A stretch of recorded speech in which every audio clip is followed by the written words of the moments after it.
Hey everyone, Jason Shepard of M0A.com here with you guys. Today talking to you about how to open up your VFR flight plan in the air. It's a wonderful service. It's something you would think they'd make a little bit easier, and you'll see exactly what I'm talking about here in just a second. Well, first off, when I'm talking about a flight plan, I'm talking about this form right here. You have filled out that flight plan form. You have called into 1-800-WX-BRIEF for your local flight service station, called them on the phone, or even filed it online. So you've got this thing all filed out, but you have to open it in the air or your flight plan never actually goes into the active state. So let's talk a little bit about how to do that. Okay, so who do you contact? We have two images here. Let's start with the one on the left. You can see it is an image of the Ocala VOR communications box. This is where you find your frequency to open up your VFR flight plan. If you look, you see that 122.1 followed by an R. Okay? Because it's followed by an R, that means that you will transmit. You will transmit your voice on 122.1. However, you will listen back to hear them talk back to you over the Ocala VOR on 113.7. Now, is that nuts or what? You would think with today's technology, we wouldn't be talking and listening over VORs, and it is fairly old school stuff, but it's what we've got in place for now. So you can see with the R at the end of the frequency, you transmit on that frequency, and you would receive back over that VOR. And you can see just below that where it says Gainesville. That's because it is the Gainesville Flight Service Station. Now let's look at a more practical way to do it. Not every VOR has this, but most are really switching to this. If you look at the image to the right, you can see we have a few frequencies. One of them is 122.2 with no R at the end. There's also 122.45 with no R. And then on the far left side, you can see there's that 122.1 with the R at the end. Now, if it does not have an R, that simply means you can transmit and receive on 122.2. You can transmit on that frequency and listen back on that frequency.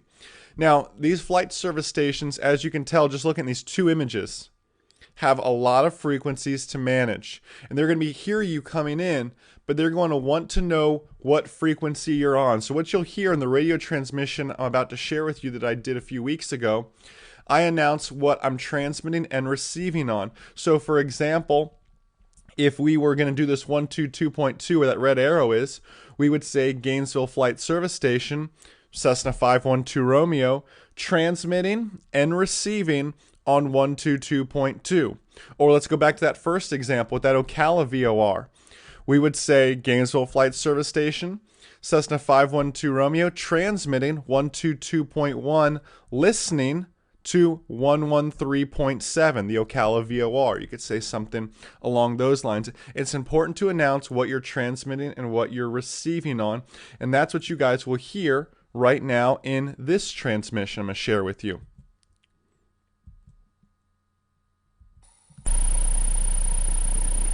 Let's see if I can contact them. Good morning, Gainesville Flight Service Station, Cessna 512 Romeo, transmitting 122.1, receiving over the Ocala VOR, 113.7. November 512 Romeo, Gainesville Radio. Go ahead with your request, sir. And Cessna 512 Romeo, I'd like to go ahead and open up our VFR flight plan to Cross City. November 512 Romeo, flight plan has been activated at this time. Do you require weather and temps, or is there anything else I can do for you? No, we're all set. I really appreciate it. We'll call you when we're down safe.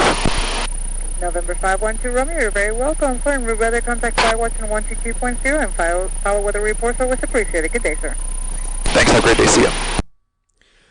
So you can see there how we opened up our flight plan. I hope that really helped you guys out. If you are looking for more great videos like this one, you can take a free trial of my online ground school using the URL groundschoolacademy.com, where we talk everything from just starting out with the pre-flight inspection to complex cross-country flight planning, radio communications, textual and physical weather. I mean, we cover everything. It is a full-out online ground school with weekly webinars where we do things live, talk back and forth. You guys would really enjoy it. Check it out, groundschoolacademy.com. Hope you guys enjoyed this video. Hope you learned something about it. Don't forget to close your flight plans. Now you know how to open them. By the way, all it takes is a phone call to your flight service station to close them. Don't forget to close them, or someone might be calling you or might be coming looking for you. So don't forget to close your VFR flight plans once you're down safe as well. That's all I have for you guys this week. Remember that a good pilot is always learning. Have a great day, guys. See ya.